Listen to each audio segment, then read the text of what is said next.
Hello' everyone, মোৰ channel তৃপ্তিলৈ আপোনালোকক পুনৰ এবাৰ স্বাগতম জনাইছোঁ। আজি মই ভাপত দিয়া ডিমেৰে বুটৰ দালিৰ এখন তৰকাৰীৰ ৰেচিপি লৈ আহিছোঁ। এই তৰকাৰীখন আপোনালোকে ভাত, ৰুটি, পৰঠা, লুচি সকলোৰে লগত খাব পাৰে আৰু খাবলৈ বহুত টেষ্টি হয়।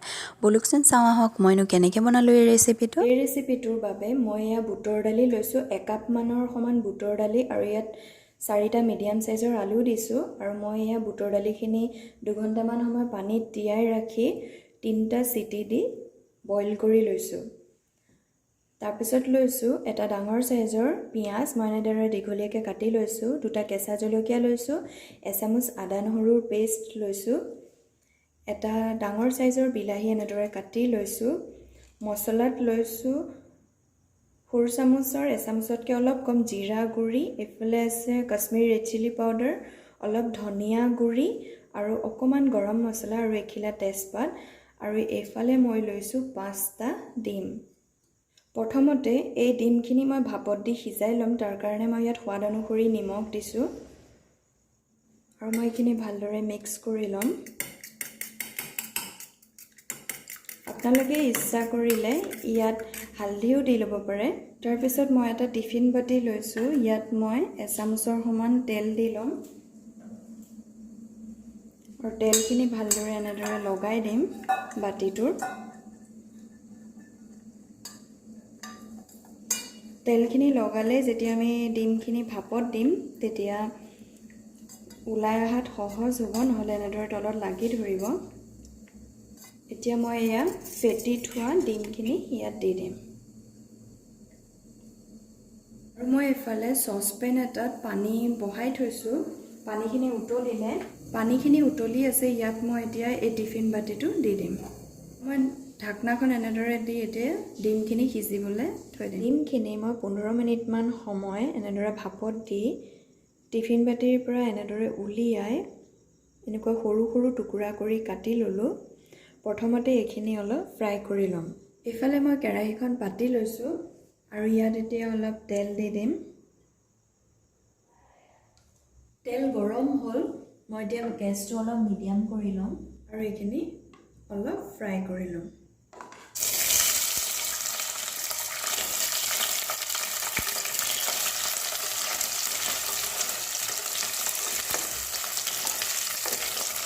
এইখিনি মই 1 মিনিটমান সময় ফ্ৰাই কৰি ল'লোঁ। এতিয়া উঠাই ল'ম।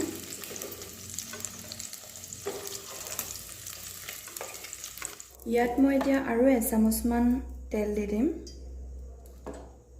তেল গৰম হ'ল, ইয়াত এতিয়া মই এখিলা তেজপাত দি দিম। ইয়াত এতিয়া মই কাটি থোৱা পিঁয়াজখিনি দি দিম।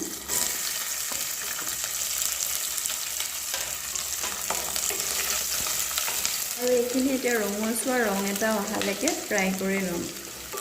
পিঁয়াজখিনি অলপ অলপ ৰঙচুৱা হৈ গৈছে, ইয়াত এতিয়া মই এই আদা নহৰুৰ পেষ্টখিনি দি দিম।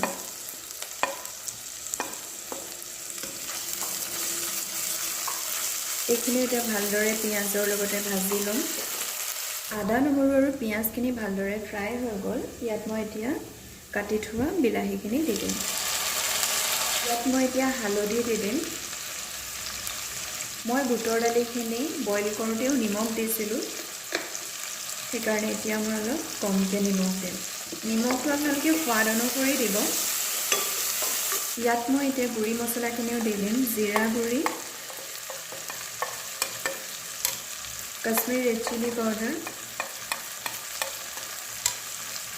আৰু ধনিয়া গুড়ি। গৰম মছলাটো মই পিছত দিম।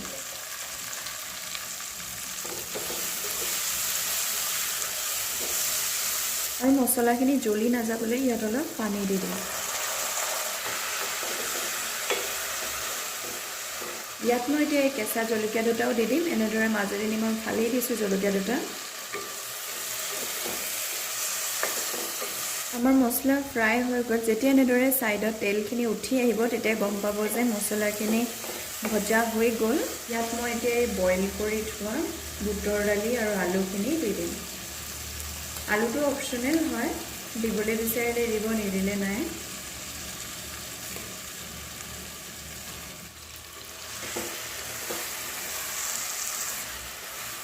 এইখিনি এতিয়া মছলাৰ লগত ভালদৰে মিক্স কৰি দিম। এইখিনি মই এতিয়া এনেদৰে ঢাকি 5 মিনিটমান সিজাই ল'ম। 5 মিনিট হৈ গ'ল।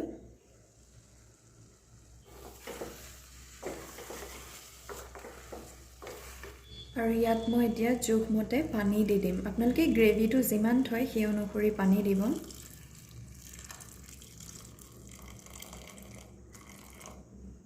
উতলা গৰম পানী দিছোঁ, ঠাণ্ডা পানী নিদিব। ঠাণ্ডা পানী দিলে টেষ্টটো কমি যায়, সেইবাবে সদায় গৰম পানীয়ে দিব লাগে। আৰু মই ইয়াত এতিয়া এই ভাজি থোৱা ডিমৰ টুকুৰাখিনি দি দিম।